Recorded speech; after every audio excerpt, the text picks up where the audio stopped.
Bonjour et bienvenue à tous. Merci de me rejoindre aujourd'hui et un remerciement tout particulier à chacun d'entre vous qui êtes devenus abonnés sur Substack, sur Patreon ou qui avez soutenu mon travail d'une autre manière.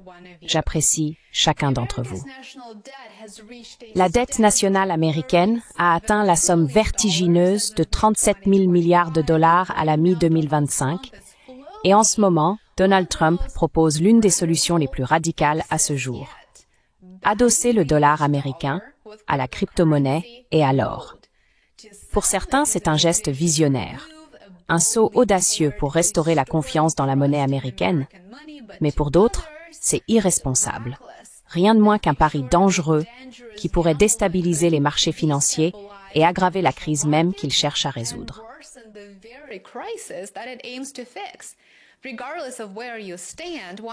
Peu importe votre position, une chose est très claire. Trump a imposé un débat que plus personne ne peut ignorer. Plus maintenant.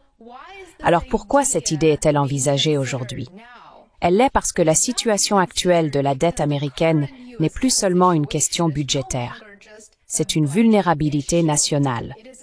Les responsables politiques ressentent la pression, les électeurs deviennent anxieux, et les slogans de campagne sur la responsabilité budgétaire, vous vous souvenez, ne sont plus de simples discours.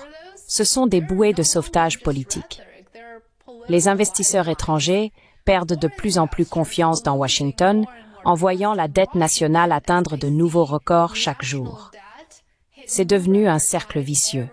On ne peut plus l'ignorer.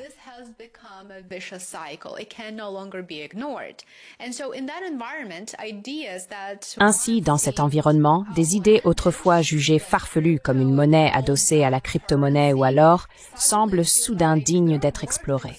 Que ce soit le signe d'une innovation ou d'un certain désespoir, le fait est que la fenêtre d'Overton s'est déplacée.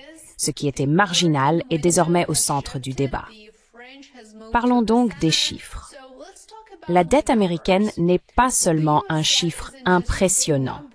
C'est une structure complexe qui inclut la dette détenue par le public, les avoirs intragouvernementaux comme le Fonds fiduciaire de la sécurité sociale et des instruments à court terme comme les bons du Trésor qui sont constamment renouvelés.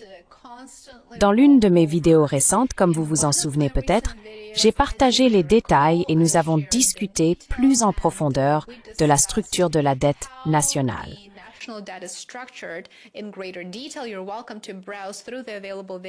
Vous êtes invités à parcourir les vidéos disponibles ici sur ma chaîne.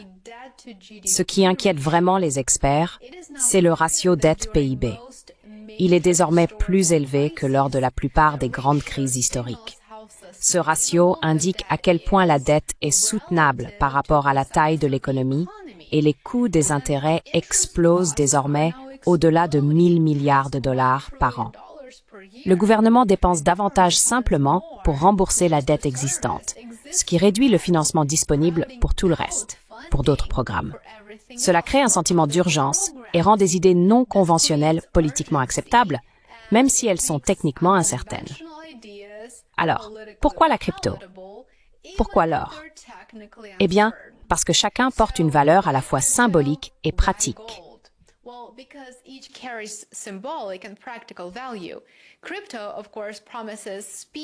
La crypto, bien sûr, promet rapidité, programmabilité et une image moderne.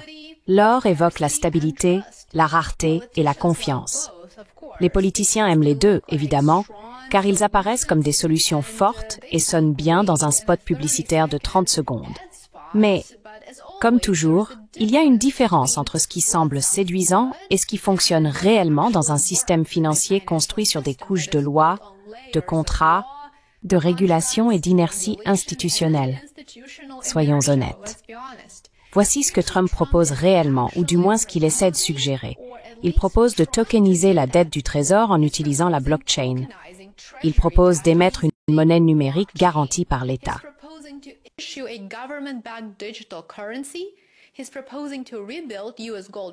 Il propose de reconstituer les réserves d'or des États-Unis. Et il envisage peut-être d'indexer une partie du dollar sur l'or ou d'adopter une norme hybride crypto-or.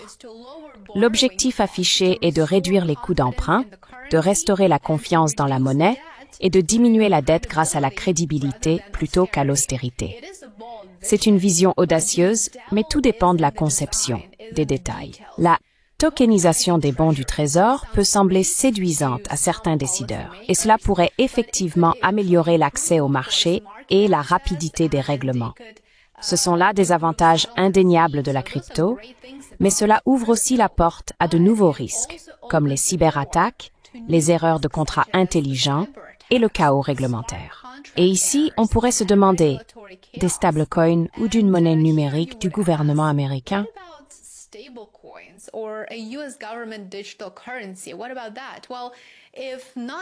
Qu'en est-il?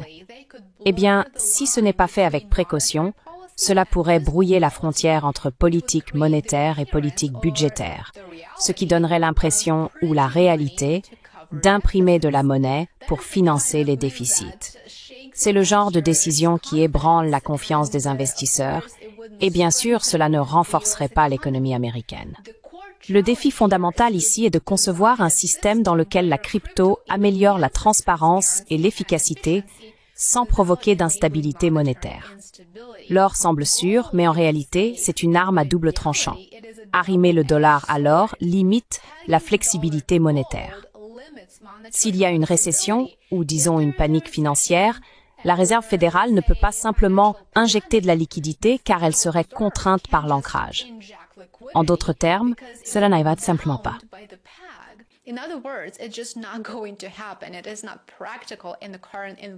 Ce n'est pas pratique dans l'environnement actuel.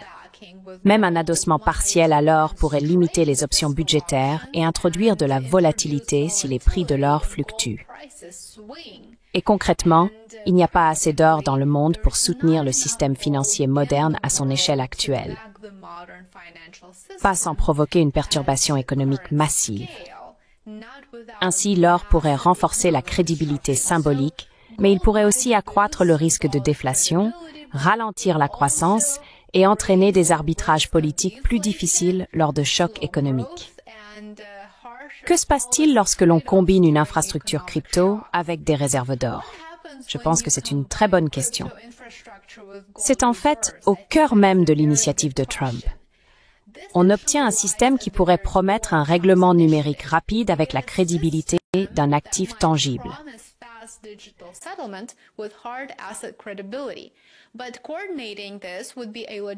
Mais coordonner cela serait un cauchemar logistique, et je suis sûr que Washington en est pleinement conscient.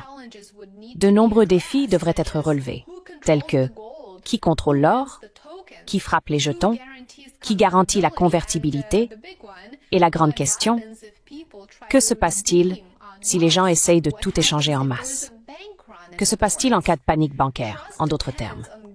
La confiance dépend de la gouvernance, des règles, de la transparence. Si l'un de ces éléments s'effondre, le nouveau système ou l'ancien s'écroule, et rapidement. La proposition de Trump est très perturbatrice, et connaissant Trump, c'est peut-être le but recherché. Il est clair qu'il a su capter de réelles inquiétudes concernant la dette, l'inflation et l'avenir du dollar. À son crédit, il est temps d'avoir cette conversation.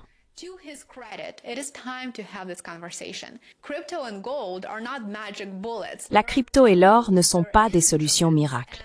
Ce sont des outils, des instruments, et les outils ne valent que par le système qui les utilise. Quoi qu'il en soit, la proposition de Trump a relancé le débat et poussé l'Amérique à reconsidérer des idées autrefois rejetées comme marginales.